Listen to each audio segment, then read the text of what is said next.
Can you hear me now? Yeah, there it is, a lot better. So, make sure I got my picture looking better. There we go. So, the thing about it is, my name's Brad. I do a podcast called Monkey Nonsense where we discuss a lot of different topics.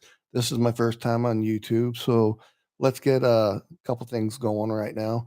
Um, in the podcast I do, I talk about a lot of issues about kids being bullied in school, what the schools are doing about it, what our politicians are doing about it, and also how it leads into workplace hostile work environments. Now, my son passed away back in 2013 on October 17th due to bullying.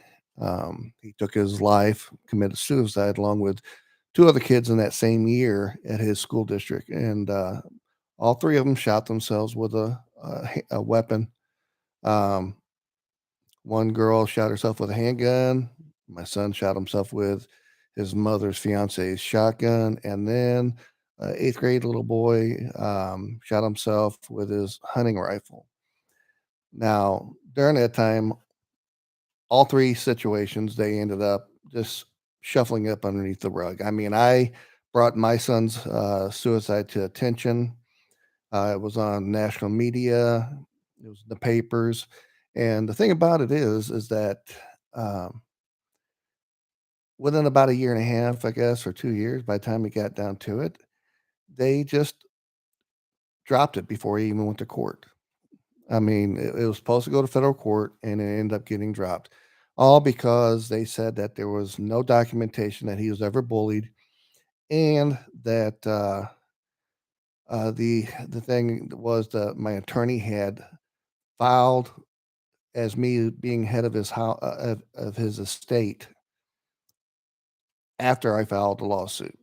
And so it didn't look like I was so too concerned about that situation. Um, I talked to a lot of people in those times when I was doing research across the United States and found that there were a lot of situations. Well, actually, I'm going to say this, not a lot. Every situation in the United States where a child had died due to being bullied by them committing suicide, forcing them to commit the suicide. Um, all the cases were dropped before going to court. Easy way for the schools to keep themselves looking, good and not being blamed for not doing their part and stopping the bullying. The big thing about it is that during that time, I started doing research. I also tried to get a bill pushed through Illinois as a bill to be put into law.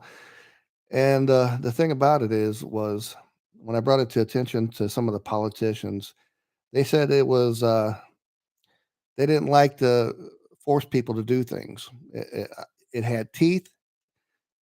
It had I mean, it had everything in the bill, which encompassed every type of child out there. Um, but the bill that I pushed was a bill that would help the kids who are bullying get help. Uh, yes, I mean, if they continue to do it, they'd have to go to alternative school, but it force them to have to go to counseling and get counseling, anger management done. It would also help the kids who are being bullied get assistance as well. And plus, on the other hand, too, it would mandate the schools to force them to document every case of bullying. And the teeth that I was talking about is if the schools didn't document it and something continued happening to a child and got hurt severely or something bad went wrong, the schools would be accreditation would be taken away from the schools. That means they focus or they work on a report card status. The thing about it is that if they lose an accreditation, they go from A plus down to an A. If they lose accreditation again, they go to from A to A minus, so on. And by doing that, they also lose money from federal and state government. And the thing about that is, um, the bill that I put together stated that if they did, they could not take that from any of the educational programs they had. They would have to take it from their sports academics, and the boosters would have to work extra hard to replace that money to keep their programs going and stuff. Well, like I said, a lot of different politicians I talked to, they didn't like it. They didn't like to force somebody to do something, and they didn't believe in mandating. Well, why is it called a bill? It's called a bill because it's a law that tells you have to abide by this. And if you don't abide by it, there's consequences to it. Well, the thing about it is that schools, the unions and stuff, they donate money to a lot of the campaigns and everything. Just like any other jobs, they donate money to campaigns, and there's a majority of people receiving money from these unions and stuff. They tend to side with their unions. So the thing about it is, that's where a lot of children in our country get lost in the system. And then when you have these mass shootings, who are you going to blame? A lot of these kids, just like the last one that just happened, and that was really sad. It was in St. Louis. 19-year-old kid went to the school, broke in. He had a AR. He had a bunch of magazines. I mean, he was set to do some damage and kill somebody. The thing about it is, he went to that school a year prior. So there was something that happened in that school that caused him to get upset and everything, and for him to retaliate. A lot of schools, if you look back in the past where school shootings have happened, it's because a kid has went back to school and took his aggression out, or a kid that was still in the school came to school, took his aggression out to try to punish the kids that were bullying him. But during that same aspect, innocent people get shot too. Um, and when this does happen, these kids don't plan on living. It's suicide by police. So you kind of wonder, people think, what's going through these kids' minds to make them do this? What did this? What set it off? Issues at home, issues, uh, girlfriend issues, or what? And the thing about it is, most of it is because kids are bullied, and schools are not doing nothing about it.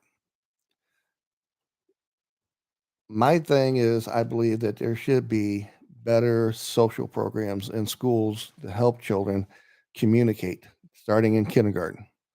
Now, understand this: here in Illinois, Governor J.B. Pritzker, who just got reelected again, his program that he's starting off for education in January is to teach children in kindergarten about LGBTQ.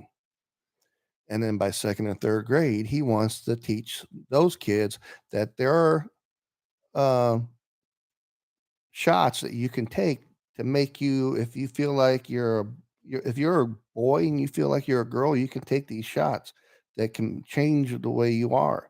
And if you're a girl and you feel like you're a boy, there's shots that you can take so that later on you can become somebody else than what you are right now. That's not a thing that a lot of parents want their kids to be taught. What needs to be done is we need to start teaching our kids from a younger age how to communicate, how to get along with other children, letting a child understand that other people have feelings and you have feelings yourself. And if you don't like certain things done to you, you shouldn't be treating other people in the way that you're wanting to treat them and stuff. Um, I know their children learn stuff at home from their brothers and sisters or from their parents, but in school, we need to teach them that if this is a behavior that's going on at home, it's wrong, and things need to be dealt on that situation. If there's a kid that has some type of social problems, uh, maybe he's just got anger situations, um, send him to counseling, get him some help. We have to do this at a younger age. Start at kindergarten, start teaching kids how to communicate with one another, how to be friends, how to understand each other's feelings and stuff, and not try to hurt them, or make fun of them or stuff. And then keep that going on gradually all the way through high school. Um, if you continue to do the same type of teaching, the kids it'll sink in more and more, and you'll have a lot of less suicides for children, and kids will be able to pay attention in school more than worrying about who's going to make fun of them next, how they're going to get home, do they got to run here, do they got to run there, do they got to worry about people making fun of them on social media. And the thing about it is, this day and age, social media just really goes to the limit on when kids post things out there on the social media. It really tears a kid apart. They're not just getting hit at school; they're getting hit on social media. So it's something that we've got to understand, that we've got to kind of control what our kids do on the computers as well, or on their phones.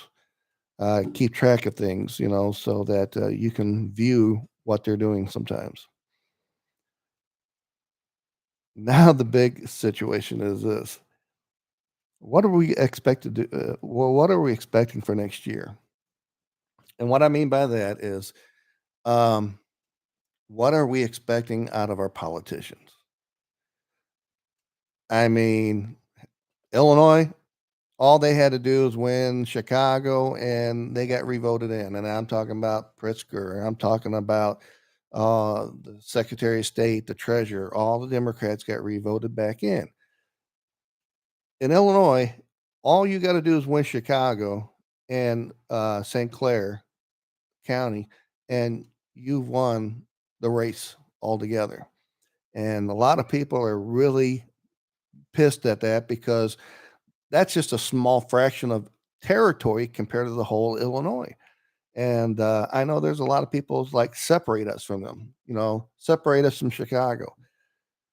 It, sometimes it's easier said than done, because we get a lot of money from Chicago too, and because there's more people up there.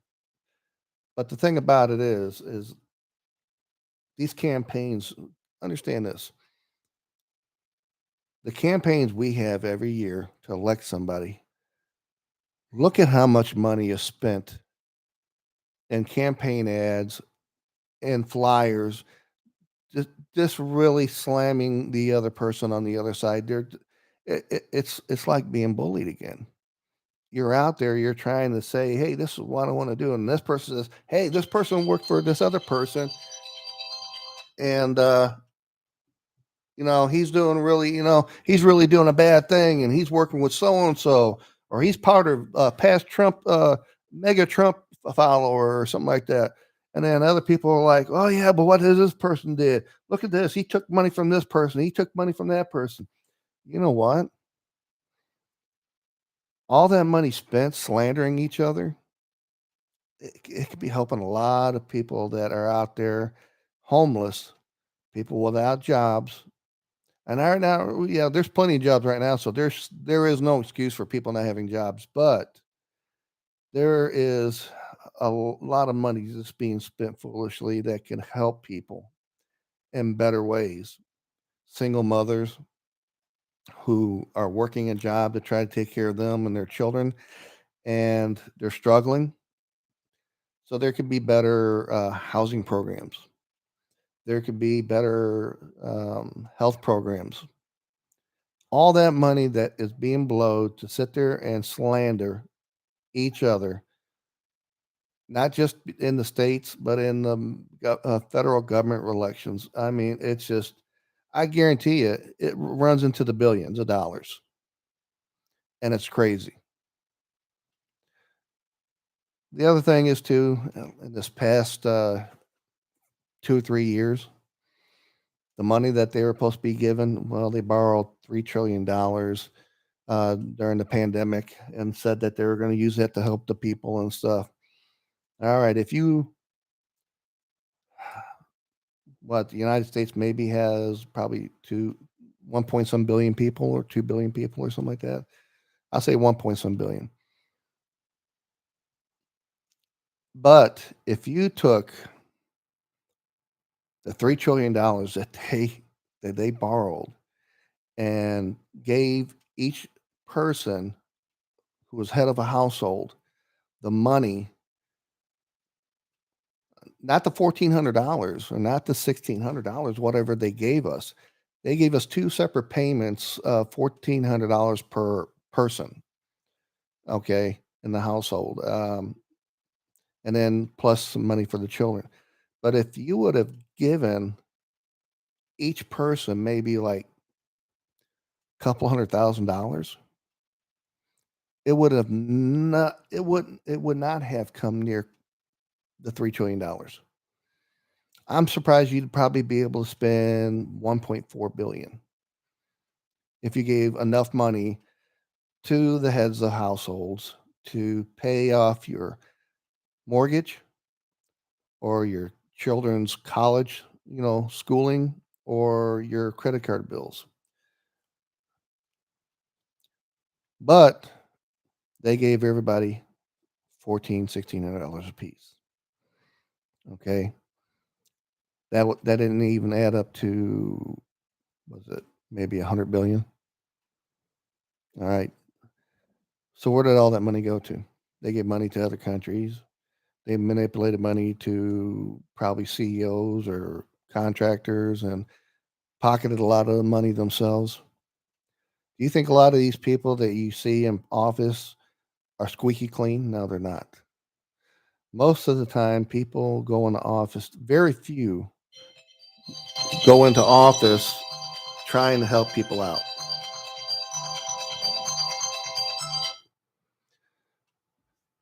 I'm sorry about that. But they're not there to help. I mean, they say they are, but once they get in there, they get greedy. It's not like years ago when our forefathers went into office to try to make things better for the people. We the people. Well, it's not we the people anymore. It's we the people in power. That's it. And we the people of this nation are forgotten by our leaders. So as I go on through this, I'm going to end it here in just a bit right now. I got some other things I got to get going, but think about it. What do you expect for next year? What are the plans you wish for so that, you like to see some changes? And if you're going on based on what these politicians say, well, let's see if they do that. Because I think this world is in a whole big mess right now. And our country is just, it's falling apart. So, hey, God bless you guys. Um, I just wish the best for everybody. And big prayers out to everybody out there. All right. Bye bye.